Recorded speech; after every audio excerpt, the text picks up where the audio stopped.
Hayden, first day of driving the Subaru Impreza R4 car. The team has done an incredible job getting the car here. This car's been built in, I think, 5 days. Yes, no, the guys have done an awesome job. We called them to the workshop there in Belgium 3 or 4 days ago, and they still had a lot of work ahead of them, but they've done an awesome job. And just even from driving it this morning, it's a spot-on car to drive, straight out of the box. Fantastic. No problems. Now, tell us the differences, the main differences that you have instantly felt driving the car. Certainly, the biggest difference has been how agile the car is. It's very, very easy to change direction. You can definitely feel that the weight is less, and that the weight's also lower in the car, and you can change direction very quickly. So I was lucky enough to have a go in an S2000 car a week or two ago, and it's moving much closer to that in terms of the handling and the feeling in the car. Great, so altogether easier to drive, more enjoyable to drive, and more responsive. Oh, definitely, and you can get away with more as well. Like there's some places, if you miss your braking point or you've gone a little bit wide, you can get it back in very, very easily, whereas in the Group N car you'd hang out a lot, and you'd have to really wait for it to come back. So even more forgiving.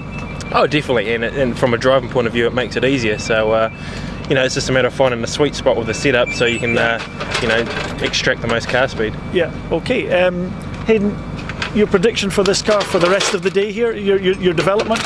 Yeah, well, today we're really just trying things to see what works and what doesn't. There are quite a few new things that we can try. Obviously, with the suspension being brand new, we've got a lot of development to do with that in terms of spring rates and getting the valving right. And some other little bits and pieces with the geometry of the car. We're not worried so much about mechanically the diffs and how they're working. We've fine-tuned those over the year, and they're still doing a good job on the R4 car. It's just about getting all the suspension working. So we'll try a few more things this afternoon and get it dialed in. Yeah, there are quite a few differences in the suspension. You have longer travel, obviously, so it's quite a new setting, but it's not terribly far away from a base starting point of the Group N car then? No, like this morning, the very first run, we ran with the same setup that we would in the Group N. Like the suspension is different, but we had the same valve curves. So it was supposed to be very similar. And there's certainly a lot of improvements we can make from that. But that first run, the car wasn't undrivable. It was still easier to drive. You can make it to do what you want. But now it's a matter of just taking it those 10 extra steps to make it faster. Obviously, I'm not going to ask you now what direction you're going in and what those changes are, because we don't want to give those secrets away. I understand that, absolutely.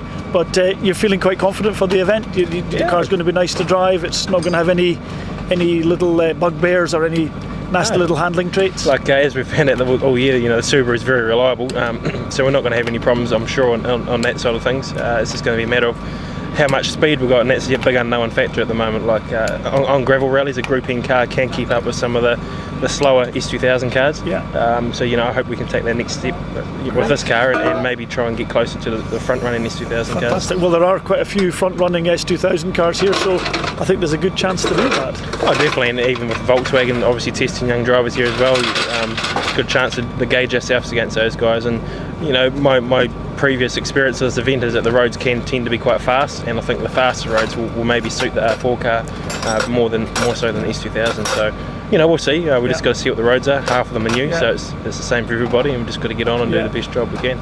And as a wish list, Hayden, for the R4 car, I think you had an opinion on a few things there earlier. Go on, give us them. We'll take it on the chin.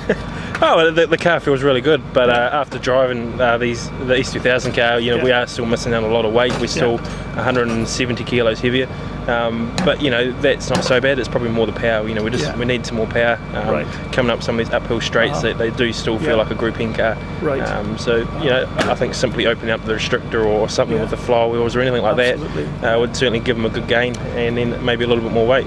Well, I mean, all those things are very cheap and simple to do. Of course, the regulations don't allow that, but we always push the regulations, and we'll continue to do that for you. Yeah, definitely. So, but for now, it's a joy to drive anyway. So, just looking forward to getting into the rally. Hayden, thanks very much.